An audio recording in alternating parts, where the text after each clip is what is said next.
안녕하십니까. 현대투자연구소 송조입니다. 어제 유럽 주요 증시가 2%대 급락세를 보였는데요. 코로나 변종 바이러스까지 출현하면서 시장은 새로운 환경을 제시하고 있습니다. 1차적으로 본다면 삼성전자가 우선주 기준으로 지난 12월 14일이었죠. 거래상통과 함께 과열 신호가 나왔기 때문에 코스피 시장 전반적으로 본다면 단기 조정 국면이라고 볼 수 있겠고요. 2차적으로 본다면 지수 자체가 제한적인 상황이라서 지수 영향력이 상대로 적고 개인기가 뛰어난 종목, 이런 종목들이 많이 있습니다. 어제 같은 경우 우리가 스튜디오 드래곤도 같은 우리가 연장선상으로 해석을 해봐야 될 것 같고요. 자, 오늘은 이제 넷마블에 대해서 한번 분석해 보도록 하겠는데, 기본적으로 지금 12월 증시 자체가 며칠 남지 않았습니다. 그리고 1월까지 우리가 예측을 해본다면 상대적으로 이제 거래소 시장보다는 코스피 시장보다는 코스닥 시장이 더 가파르게 올라갈 가능성이 높겠고, 그만큼 이제 코스닥 시장 내에서 나름대로 또 주도주들이 탄생할 가능성이 높지 않을까 생각됩니다. 그러한 어떤 그 맥락에서 스튜디오 드래곤 그리고 넷마블도 우리가 해석을 해보시기 바랍니다. 자, 화면 보시면 넷마블 매수 타임이라고 얘기했는데, 일단 그 20만원 고점 위에 충분히 많이 빠졌죠. 그리고 가격대 자체가 12만원이라면 상당히 매력적인 어떤 가격대로 봐야 되겠고요. 아직까지 어떤 눌림목이라든가 이런 징후는 나오지 않았지만 선취매 차원에서는 우리가 좋은 타이밍이 아닌가 생각됩니다. 그 아래 보시면 승자의 법칙은 대중들이 범접치 못하는 영역에서 탄생한다. 이 얘기는 사실 그 조세 그랜빌, 제가 개인적으로 많이 좋아하는 분 중에 한 분인데요. 그 최후의 예언이란 책 내용이 있는 겁니다. 시장에는 승자의 법칙과 패자의 법칙이 있는데, 대중들은 의식적이든 무의식적이든 반드시 패자의 법칙을 선택한다는 것이죠. 왜냐하면 항상 좋아 보이는 것, 확인된 것에만 이제 투자하기 때문인데, 그 이유는 이제 제가 만드는 얘기입니다. 그러면 승자의 법칙은 어디에 있는 것인가? 승자의 법칙이라는 것은 대중들이 감히 범접할 수 없는, 못하는 그런 영역에서 탄생한다고 보는 거죠. 그 넷마블도 이제 그러한 어떤 그 연장선상에서 우리가 해석해 보시기 바랍니다. 선취매 차원도 일단 접근해 봐야 될 것 같고요. 좀 길게 본다면 좀 많이 사놔도 크게 무리가 없지 않나 생각되고요. 어제 같은 경우 이제 스튜디오 드래곤에 대해서 말씀드렸는데, 이 스튜디오 드래곤이 발음이 좀 굉장히 어려워요. 넷마블 빙의라는 그런 표현을 썼는데, 어제 또 댓글 보니까 한 분이 그 비꼬는 투로 또 댓글을 또 다시는 것 같습니다. 그 좀 애기들 같은 것 같아요. 그런 것들 보면. 여하튼 간에 이제 넷마블이 이제 작년이 아니라 지난 그 7월에 95,000원, 10만원 사이에서 20만원까지 불과 한 3개월 만에 다이렉트로 올라갔는데, 그 스튜디오 드래곤 현재 시점이 넷마블의 7월 급등 직전의 시점과 굉장히 유사하다고 이제 보는 거고요. 어제도 이제 많이 강조를 해드렸는데, 스튜디오 드래곤은 굉장히 억울했던 거죠. 영업이익이 사실 작년 대비 올해가 100% 이상 급등을, 아직 나오지 않았지만 급등을 했는데, 그런데도 불구하고 코로나 피해주로 엮이면서 CJ ENM이라든가 드라마 제작사들 실적이 굉장히 형편없습니다. 그러면서 억울하게 주가가 같이 조정을 받았어요. 제가 사실 스튜디오 드래곤 같은 경우는 9만원대에서도 이제 많이 추천해 줬습니다. 지인들한테도 또 많이 추천해 드렸는데 좀 재미를 못 봤는데, 이제 다시 지금 월봉상 보면은 14개월, 15개월 동안 오랫동안에 14개월, 15개월 동안에 와신 상담을 거친 상태에서 상승 전환이기 때문에 상당히 의미가 있지 않나 생각되고요. 오늘 좀 많이 오르고 거래도 터지는데, 내일은 사실 조정받을 가능성이 한 80% 가까이 된다고 봐야 되겠죠. 내일이나 모레 한 2, 3일 정도 조정 활용해서는 반드시 사야 될 종목이 아닌가 생각됩니다. 이 갖춘 상태에서의 상승이기 때문에 조정을 의외로 좀 짧게 받을 가능성이 높겠거든요. 이게 그냥 그 돌발적으로 이제 올라갔다면 사실 그 오늘이라도 팔아야 되는데, 이때 이미 여러 가지 상황을 종합해 봤을 때 어제 방송 내용 참고하시면 될 것 같은데요. 여하튼 간에 상당 부분 갖춘 상태에서 출발하기 때문에 이번에 첫 번째 눌림목 조정에서는 우리가 계속해서 매수 관점으로 접근해 볼 필요가 있지 않나 생각됩니다. 자, 그리고 2021년도 주도주 특집 교재, 이제 그 교재가 많이 안 남았습니다. 이번 주 말이나 다음 주 초 정도면 거의 마무리가 될 것 같은데요. 일단 11만원입니다. 교재비가 11만원이고, 그리고 11만원 입금이 확인되면 또 저희가 문자로 요약해서 저희 그 핵심 주도주 7종목, 그리고 중소형 베스트 10종목을 보내드리는데, 지금 중소형주 베스트 10종목 중에서는 한 4종목 정도, 5종목 정도는 이미 많이 올라갔어요. 그래서 현실적으로 따라서 하기가 좀 애매합니다. 자, 그리고 아울러서 제가 앞서 이제 오프닝 때, 지금 12월 말에서 이제 내년 초, 특히 1월 달 장세 같은 경우는 코스닥 중소형주, 개별주 쪽으로 매기가 굉장히 강렬하게, 저는 이제, 소급 적용된다 그런 표현 썼는데, 왜 소급 적용이 뭐냐면요. 지금 양도세 관련해서 큰 손들이 10억 이상을 갖고 있을 수가 없죠. 그렇기 때문에 파는 물량이 있어요. 그것 때문에 주가가 빠지는 경우가 있겠고, 그 다음에 사는 입장에서는 지금, 지금 배당락이 12월 29일이거든요. 배당락 전까지 10억 이상을 살 수가 없는 거예요. 그러니까 기다렸다가 배당락 직후가 되면 본격적으로 주식을 매집에 들어갈 가능성이 굉장히 높습니다. 지금 저희가 회원분들도 다 아시겠고 또 교재 신청한 분들도 아시겠지만 저희가 이제 살펴보니까 12월 9일자서부터 교재를 판매하기 시작한 것 같은데요. 12월 9일 직후서부터 스튜디오 드래곤에서 굉장히 강조를 하고 있습니다. 1차 목표가는 의미가 없습니다, 여러분들. 2차 목표 가격을 명심하시기 바라고요. 자, 여하튼 간에 지금 이제 추천할 수 있는 종목이 계속 줄어들기 때문에 저희가 이제 배당락 직후에 한 3종목 정도를 준비하고 있습니다. 3종목 정도에서 2종목을 저희가 지금 추천할 예정이거든요. 좀 기대를 해도 좋을 것 같습니다. 지금 계속해서 지금 준비 중이고, 오늘 같은 경우도 제가 지금 1시서부터 그 이강선 회원이라고 있습니다. 저희 회원 중에서 최고로 고수예요. 이분이 6천만 원 갖고 지금 한 6, 70억, 뭐 7, 80억 정도 돼 있는 걸로 알고 있는데, 제가 2주에 한 번씩 점심 미팅을 갖거든요. 거기서도 뭐 좋은 종목이 나올 수 있지 않을까 생각합니다. 종목은 이제 아웃라인이 나왔습니다. 윤곽이 다 나왔습니다. 그래서 뭐 조만간에 저희 회원분들께는 이제 다음 주서부터 2종목은 이제 공개할 예정입니다. 참고하시기 바라고요. 교재 관련된 자세한 내용은 방송 맨 끝 부분에서 제가 또 뭐 내용에 대해서 자세하게 말씀드리도록 하겠습니다. 죄송합니다. 또 괜히 또 듣기 싫은 분들도 듣기 싫을 텐데, 자, 넷마블 보도록 하겠는데, 넷마블 보시면 이제 2017년도죠. 2017년도에 이제 20만원 고점 찍고 많이 빠졌어요. 2020년도까지 빠졌죠. 주가가 이렇게 많이 빠진 게 꼭 나쁜 건 아니에요. 우리가 그 증시 격언해 보면 산이 높으면 골이 깊고 골이 깊으면 산이 높다고 그랬죠. 이 하락이라는 것은 상승 파동의 에너지원이죠. 주가가 하락하는 과정 속에서 매도세가 이탈되는 겁니다. 그런데 넷마블은 왜 이렇게 단기간에 3개월 만에 나름대로 덩치가 있는데 3개월 만에 어떻게 100%까지 급등을 했냐. 이거는 이제 이슈가 있었죠. 실적 흐름도 굉장히 좋고 이슈가 굉장히 강렬했죠. 그리고 당시에 이제 게임주들 흐름 자체가 전반적으로 굉장히 양호했습니다. 지금도 이제 잠시 후에 살펴보도록 하겠지만 NC소프트를 비롯해서 주도주급 게임주들의 흐름 자체가 굉장히 양호한 그런 흐름입니다. 여하튼간에 20만원 고점을 찍고 이제 조정을 받았죠. 단기 내에 또 너무 많이 빠졌어요. 20만원서부터 뭐 11만원대까지 급락을 했죠. 급락을 했는데 파동상으로 보면 요번 조정 20만원에서 10만원 초반까지 12만원대까지 조정 2파라고 부른 거고, 여기서 마무리 있고 상승 전환된다면 이제 그 상승 충족 3파인데, 요번 파동은 최소한 20만원 부근은 가죠. 넘어갈 수도 있고, 그거는 이제 그때 가서 봐야 되는데, 왜냐하면 게임주들은 우리가 실적을 예측하기가 굉장히 힘들어요. 이게 성공하느냐 마느냐. 우리가 영화 같은 경우도 흥행 요소를 다 갖고 있는데 안 되는 경우도 굉장히 많거든요. 그런 거하고 유사한 패턴으로 보시면 될 것 같습니다. 자, 하락은 상승 파동의 에너지원이다. 이렇게 보시면 될 것 같아요. 자, 11월 11일서부터 최근 보고서가 12월 10일자에 나왔습니다. 분기별 이익 증가가 지속되는 구간. 지금 KTB증권인데, 어느 정도냐면은 지금 이제 넷마블의 그 2021년도 예상 영업이익을 7천억을 넘게 잡고 있어요. 7천억을. 올해 예상 영업이 대략적으로 한 2,600억에서 2,800억 정도 예상하고 있는데, 제일 많이 잡은 데고요.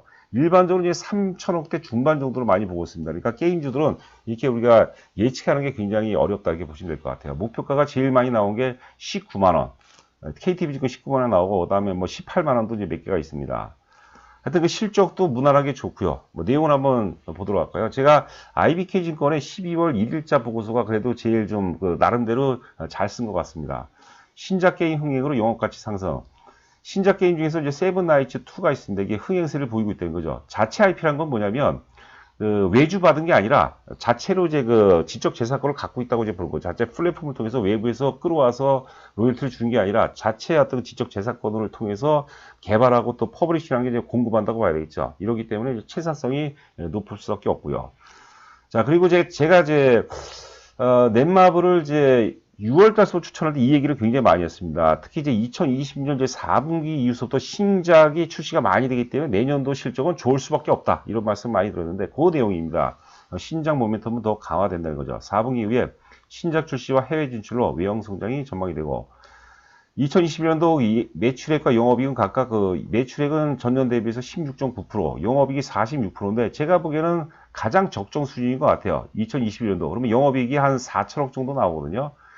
자, 영업이익 기준 한번 보도록 하겠습니다. 2019년도, 2018년도에 2,400억에서 2019년도에 2,030억. 그러니까 한 20% 정도 영업이익 줄었는데 주가는 굉장히 많이 빠졌어요. 그렇죠. 20만원서부터 이제, 20만원서부터 뭐 10만원대까지 깨졌기 때문에. 그리고 2020년, 2,030억에서 2020년은 2,800억이니까 한 40% 정도 증가하는 거죠. 그러니까 오를 수 있는 환경이 굉장히 갖춰졌어요. 뭐 이유가 어떻든 간에 지금 2020년 예상 영업이 뭐 3천억대 중반까지도 전망하는 데가 있거든요. 아직 4분기가 안 나왔는데 아직 전망치는 안 나오고 있습니다. 여하튼 간에 최소한 2,800억 정도만 나오더라도 주가는 충분한 상승의 명분을 갖고 있고요. 자, IBK증권에서는 이제 그 내년도 영업이익을 이제 4천억대를 이제 보고 있는데, 만약에 4천억 나와주면은 20만 원 당연히 돌파를 해줘야죠. 근데 앞서도 얘기한 것처럼 최근 보고서 보니까 내년도 예상 영업이 7천억대를 전망하는 것 같아요. 제가 그 부분도 캡처를 잡았는데 너무 좀 황당한 것 같아갖고 제가 이제 빼버렸습니다. 자, 지금 보시는 거는 지금 빅히트입니다. 빅히트. 저는 대단한 것 같아요. 지금 BTS 효과인데, BTS 효과가 사실 주가에 반영이 안 되고 있어요. 물론 이제 그 보호 예수 물량 때문에 이제 그런 것 같고, 또 이제 과대평가가 많이 됐다. 그런 내용도 있는데, 좀 납득이 안 되는 것 같아요. 지금 증권시장도 기성세대를 봐야 되겠죠. 기성세대가 BTS의 어떤 이슈를 잘 그 시장에 담지 못하고 있는 그런 모습인데, 제가 이제 빅히트를 왜 보여드리냐면은, 지금 넷마블이 오르지 못하는 이유 중에 하나입니다. 그렇죠. 이제 넷마블이 빅히트 지분을 이제 상당히 갖고 있기 때문에 연동이 될 수밖에 없겠죠. 그런 효과도 있는데, 뭐 빅히트도 이 정도라면 지금 15만 원대 초반인데 15만 원대라면 좀 많이 빠진 것이 아닌가 이렇게 생각이 됩니다. 그래서 빅히트가 이제 그 바닥을 짜고 다시 상승 전환되면 그런 게 이제 그 넷마블과 같이 엮이면서 넷마블 상승 탄력을 좀 강화될 수 있는 그런 기회가 될 가능성이 높지 않을까 생각이 됩니다. 자, 그리고 주가가 이제 크게 오르면 오를 수 있는 환경이 맞아야 돼요. 우리가 모난돌이 정 맞는다고 그러죠. 모난돌이 정 맞는다고 그러는데, 혼자 가기는 참 쉽지가 않거든요. 같은 기러기가 보면은, 우리가 그 기러기가 대표적인 철새죠. 이렇게 날아가는 거 보면은 V자 형태로 이게 날아가죠. V자. 왜냐하면 그 공기 저항을 줄인다고 그러죠. 그러면서 선두가 계속 바뀌는 과정이라고 그러는데, 주도주 논리도 마찬가지죠. 주도주는 반드시 이제 후속주를 견인하는 효과가 있고, 같이 무리로 엮어서 가는 겁니다. 그러니까 테마별 혹은 업종별로 가는 이유가 이제 그거 중에 하나죠. 지금 이제 그 넷마블 같은 경우도 보면은 지금 게임주의 대장이라고 보면은 이제 그 NC소프트죠. NC소프트 주봉입니다. 네 종목 모두가 주봉인데 주봉 흐름이 굉장히 좋죠.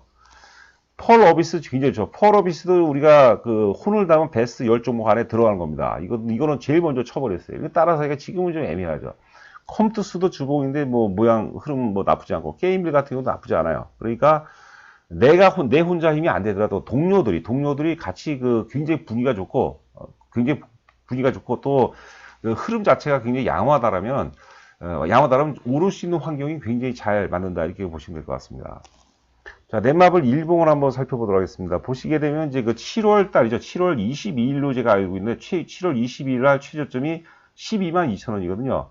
제가 보면 현실적이라는 표현은 좀 그렇대 12만 원을 깰 가능성이 대단히 좀 낮지 않을까 생각이 됩니다. 여하튼 간에 20만 원, 20만 4,500원까지 갔었는데 고점 위에 충분한 가격 조정을 받고 또 기간 조정을 받고 있어요. 기간 조정. 주가가 옆으로 이렇게 횡보한다는 것은 매도세와 매수세 간의 팽팽한 규정점이라는 것이며, 이 규정점이 상승으로 전환되면 일사천리로 올라가는 것이고, 규정점이 아래로 무너지게 되면 이제 더 많이 추가 한 단계 더 하락하는데, 앞서 얘기했던 내용을 이제 종합해 본다면 하방보다 아래쪽보다는 상방 쪽, 상향 쪽으로 이제 전환될 가능성이 상당히 높지 않을까 생각됩니다. 12만 원대 초반 정도라면 제가 보기에는 제가 꼭 산다 안 산다 이 논리가 아니라 이건 굉장히 매력적인 가격대에서 좀 기다리면 지금 흐름 자체가 굉장히 좋기 때문에 좋은 결과로 좀 이어질 수 있지 않을까 생각되고요. 당장 오르지 않더라도 이런 것들은 나름대로 자부심까지는 아니라도 자부심을 가질 만한 종목은 아닌 것 같아요. 왜냐하면 우리가 카카오가 됐든 삼성전자, 현대차, 삼성 SDI 좋은 종목이 많은데 이게 베스트가 돼서는 안 되는데, 일단 여러분들 투자 금액의 일정 부분 정도, 저희가 스튜디오 데려온 것 같은 게 비중 굉장히 높습니다, 여러분들. 하여튼 오늘 올랐다고 제가 잘난 척 하는 게 아니에요. 이제부터 시작이죠. 그러니까 요번 눌림목 조정, 2, 3일 정도 눌림목 조정을 여러분께서 잘 활용을 하셔야 된다, 이렇게 보시면 될 것 같습니다. 주식의 어떤 지지선을 제대로 안다면 그것만큼은 사실 굉장히 매력적인 건 없죠.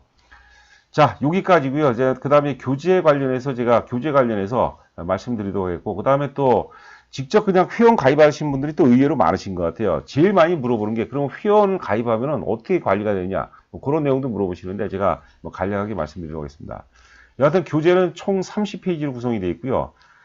장세 전망, 베스트 주도주 중심으로 저희가 만들어졌는데, 여하튼 저희 회사 핵심 주도주가 있어요. 7종목에 대해서 목표가, 그리고 목표가 공개해드리고, 그 다음에 나름대로 혼을 담은 중소형주 베스트 10종목에 대해서도 상승 논리, 목표 가격을 이제 순차적으로 저희가 계속 매일매일 한 종목씩 저희가 선정해서 보내드립니다. 그리고 업종 내 탑픽, 그 다음에 테마별 탑픽을 또 소개를 해드리고요. 입금이 확인이 되면은 일단 저희가 요약을 종목을 17종목 요약해서 문자로 좀 먼저 바로 발송을 해드립니다. 그리고 입금과 동시에 내년 말까지 1월 30일까지 저희가 지금 3개월에 이제 110만 원이고 6개월에 150만 원이거든요. 근데 내년에는 저희가 회원 가입비를 인상할 예정입니다. 6개월하고 1년 단위로 예상할 6개월하고 1년 단위로 좀 바뀔 예정입니다. 저희도 단기간에 이제 하니까 3개월 단위로 하니까 너무 단기간에 많은 욕심을 내는 것 같아요. 그러니까 자꾸 이제 좌측수를 두고 막 추격 매수, 충동 매매하는 것 같은데 회원 수익 관리 차원에서도 3개월은 아닌 것 같아서 6개월과 내년 1월서부터는 6개월과 1년 단위로 저희가 회원을 모집할 예정입니다. 여하튼간에 이번에 111만 원이죠. 책을 구입하시면 내년 1월 말까지 회원과 동일한 문자를 이제 보내드립니다. 문자로 반드시 입금자 성명을 보내주셔야 돼요. 가끔가다 입금자 다른 주소지라든가 다른 명으로 보내주시는 분인데 저희가 굉장히 힘들어요. 입금자 성명과 주소 보내주시고 우편번호까지 같이 보내주시면 너무나도 감사하겠습니다. 교재는 빠른 등기로 보내드릴 거고요. 아래가 이제 저희 법인 계좌입니다. 1405원 시간 법인 계좌고 회원 모집 관련해서는 지금 현재는 이제 3개월에 110만 원이고 6개월에 150만 원인데 내년 1월 중순 이후부터 언제 시점이 될지 모르겠지만 직원들과 회의를 통해서 6개월 단위와 이제 1년 단위를 할 예정입니다. 가격도 조금 더 인상할 예정입니다. 부가세 포함된 가격이고 정보 제공은 매일 오전 8시 40분에서 시장이 좀 변동성이 클 것 같으면 50분에 보내드립니다. 호가도 좀 확인하고 보내드릴 거죠. 저희가 이제 간략한 어떤 전략과 전망, 시황에 대한 핵심 포인트에 대해서 점검해드리고 종목별로 이제 리딩이라고 그런 표현을 쓰는 것 같더라고요. 하여튼 종목별로 저희 추천주들이 있거든요. 섹터별로 나눠서 있는데 추천주에 대해서 리딩해드리고 그리고 10시 전에 어떤 경우는 이제 장 시작 전에 나가는 경우가 많습니다. 하여튼 변동성이 없다면 장 시작 전에 보내드리고 충분히 이제 숙지하라는 차원이죠. 그리고 10시 전에 오늘의 승부 정태로 또 종목이 나갑니다. 자, 그리고 오후에 또 1시 50분에 또 발송이 되고요. 종목을 추천할 때는 그냥 사세요, 파세요가 아니라 회사 개요, 그리고 상승 논리를 굉장히 중시합니다. 상승 논리를 계속해서 듣다 보면 실력이 이제 많이 는다고 저는 생각하거든요. 목표가라든가 손절가, 전략, 이런 거에 대해서 이제 문자로 요약 말씀드리고, 그 다음에 장세가 크게 급등하거나 혹은 크게 급락하면 긴급상황에서 수시로 저희가 한 30분 단위로도 쪼개서 넣어드립니다. 대처할 수 있게 외환시장 동향이라든가 매매 주차별 동향 이런 것들 해외 증시 동향에 대해서 저희가 30분 단위로도 보내드리거든요. 그리고 하여튼 가입하게 되면 기본적으로 이제 지금 당장 현재 시점으로 반드시 사야 될 종목 한 종목 내지 한 2종목, 3종목 정도 이렇게 문자로 또 요약해서 발송드리고 가입이 확인이 되면 제가 처음에 이제 인사 전화를 드리면서 문자 내용이 많으니까 잘 모르거든요. 제가 문자에 대해서 상세하게 설명해드리고 포트폴리오 우선순위에 대해서도 말씀드릴 겁니다. 자, 오늘 하루도 고생 많으셨고 저는 또 여러분들 내일 찾아뵙도록 하겠습니다. 감사합니다.